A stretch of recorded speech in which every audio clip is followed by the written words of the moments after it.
Hello everyone and welcome to Miss Thrope and her antiques. Today we're going to be short but covering pocket pistols. Pocket pistols go back to flintlocks, obviously all the way up until now, so if we wanted to cover everything, I'd be sitting here talking, probably for 2 days straight. But I have some examples here, and we're going to go into the ins and outs of different ones, such as how we went from the full-size 1860 to the snub nose that became popular due to the Mormons as their avenging angel, to the Smith and Wesson Model 1.5 that was extremely popular, to where we then had Hammerless, and now we have our modern versions of pocket pistols. I'm a revolver girl. I don't really care for automatics. Matter of fact, I don't even think I own an automatic. No, I don't. So we're going to be talking about revolvers and a brief history of the evolution of different pocket pistols. Pocket pistols were always considered more of a gentleman's gun, and they were always desired because of the concealability and the fact that you weren't walking around with a great big weapon on your side, just as now in our society we still don't want to be walking around with a great big weapon. We often picture cowboys and the Old West and different periods of history, everybody walking around with giant full-size revolvers hanging from their hips in holsters, and that wasn't necessarily even true. Matter of fact, holsters were only popular with the army, certain cowboys. Overall, what people did for the most part was have a pocket pistol, and they would simply slide it into their jacket pocket, their coat pocket, because most people wore overcoats then. So yeah, let's begin. Alright, so what we're going to pick up is talking about the 1860 and how the 1860 Colt got turned into popular pocket pistols. So what I have here, these are actually Ubertis, they're reproductions, but if you're ever looking for a good reproduction, I do recommend Ubertis, great for cowboy action shooting. Never had an issue with one. So both of these have actually been converted from black powder to shoot the 45 long Colt. So we went from shooting black powder to the 45 long Colt. And because I know a lot of my viewers aren't necessarily gun people, that there is the 45 round Colt. So great big bullet, just as 44 black powder would have been a great big bullet anyway. So, and the way these are converted, these particular guns here, this is what it looks like without the cylinder. And you simply put in the cylinder by pulling out the wedge, then you put the barrel back on. So what you do, wedge is here, you pop, pull off the barrel, and then you have the cylinder. So barrel, wedge, and here's how the cylinder works as far as it being converted. See, I pull this off. Now this is where the firing pins are. So normally on like a normal revolver, the firing pin is on the hammer. However, when you're converting these, the firing pin is on the cylinder, and it each has an individual one as it rotates. And you simply see where the notch is, put it back on like that. And there you go, that's how those work. So fun little fact, in case you're ever curious about converting any black powder guns that you already have into, 45 long Colt. That way it's center fire, a little bit easier to clean up. Yeah, I prefer to shoot that over black powder, even though black powder is a little bit more nostalgic. But anyway, back to Miss Thrope and her antiques, because let's talk a little bit about the history here. So most people didn't get fancy cut down pocket models out of the 1860. No. What normally happened most of the time is people would get their full-size belt guns, their full-size 1860 Colt or 51 Navy, and they would literally take a hacksaw, cut on the barrel, remove the loading lever, and there you go, you had pocket model then. But there were some gunsmiths that did make these with the bird's head grips. So as you can see here, the bird's head grips are different than the grips you have on the full size. See? Big difference. And I actually prefer the bird's head grips. I think it feels really nice in the hand. The Colt itself never made a gun other than the 77 Colt Lightning with a bird's head grip. And don't even get me started on the Lightning. We had one a while back. It was, nightmare.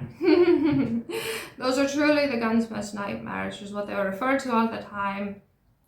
We had one and shot it and then it screwed up and yeah, never got fixed. So, but that was the only gun that Colt made with the bird's head grips. Anyway, back to my pocket model. So these became very popular with the Mormons actually, and they were actually referred to as avenging angels because a lot of Mormons would carry this. If you go to look into history, when the Mormons settled Utah, there was all kinds of disputes between them and the army. They actually started a war between the army and the Indians, but I suppose talking about the Mormons and their war between the army and the Indians is a whole other conversation for another day.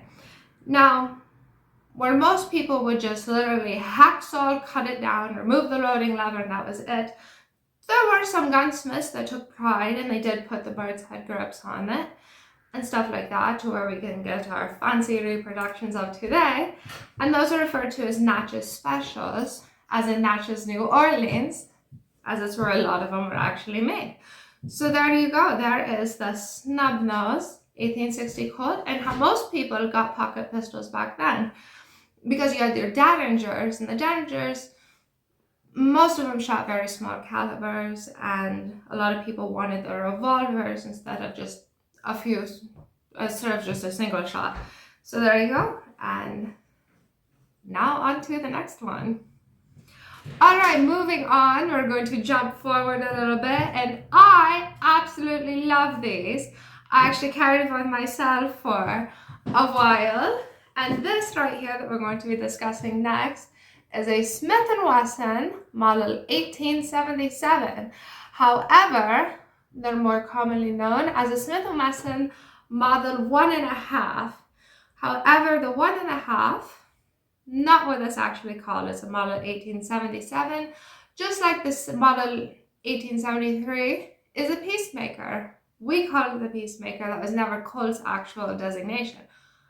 But back on track to pocket pistols, this is a Smith and Wesson model 1877, or if we want to get real technical, they were also a baby Schofield, as they're just like a Schofield, however, smaller pocket pistol, and in 32 S&W.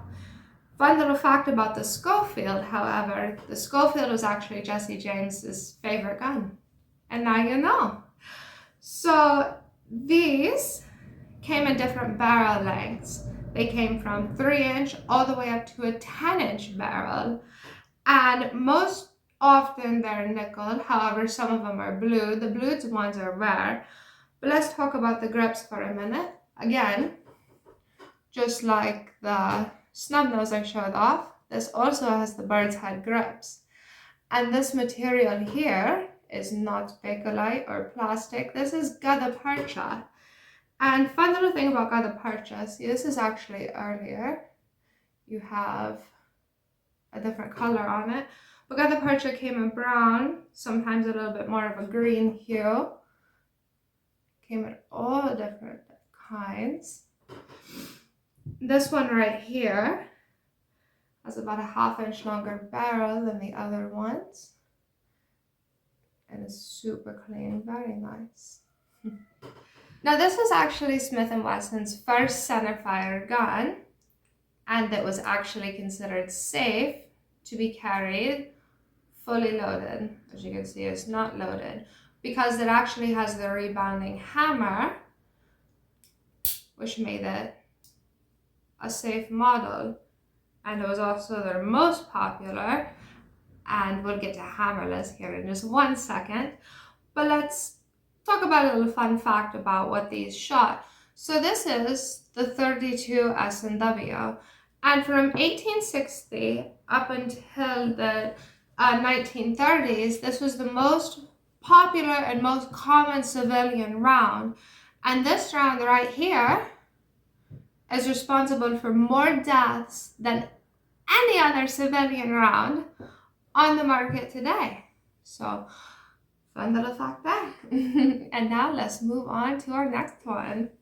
Moving on to the next evolution in our pocket pistol series, we have the Hammerless that became the craze at about 1890. Now, this right here is a U.S. Arms made about 1895. And this is actually made by Ivor Johnson. However, it was done under the U.S. Arms trademark. Now, this is not the top of the line pocket pistol, where this would have cost you about $4 back in the day. So, you know, middle of the road, because you consider you had your Saturday night special, if you want to call it that. Saturday night special is not necessarily something as accurate or something that we do now. So this would have been able to cost you about $4 to have in your pocket, whereas this was $11. Keep in mind though, a full-size Colt Peacemaker cost you $14. So again, we have the evolution. But these became very popular and very sought after and became all the craze. This one again being made about 1895. And the reason these became so popular, no hammer. So real easy to drop in your pocket, pull out. You wouldn't snag the hammer on that thing. And people consider them in general safer. You also have, which I don't have an example right now, we also have like the lemon squeezers and stuff that most people think of when they think of this type stuff. But anyway, back on point here. So the trigger pull on these are terrible. It's really hard to hit stuff with. But again, you're talking pocket models. So being the most accurate with them is not necessarily the goal here. People desire concealability, especially as clothing evolved and people's taste evolved. This became more popular. And again, this would have been in 32 S&W. And though it's similar as the Model 1.5 Smith. But again, you have the cylinder that acts as the safety, and that you have the cylinder stop. So that is where we went after we had the Hammerless, the quick production in 1892. Now granted, they had double action and they had Hammerless, but then more people desired that as time went on.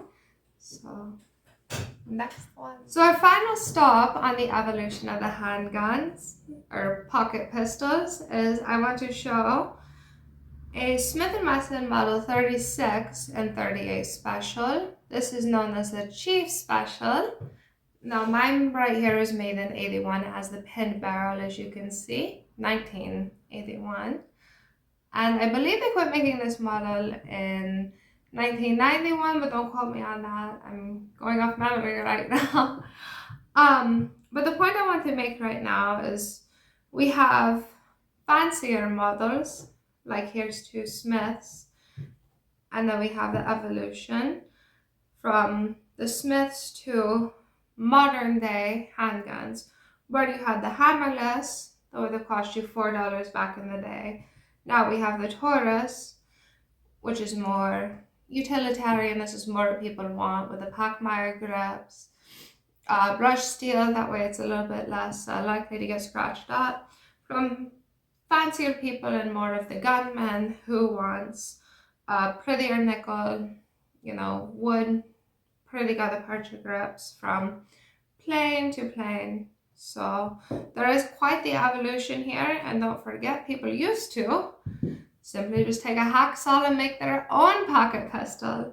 So pretty fun to look out and see just what the evolution of the pocket pistol will be and how our society has changed, but yet not really quite at all. So anyhow, hope you enjoyed my clip. Be sure to like and subscribe. Thanks everyone.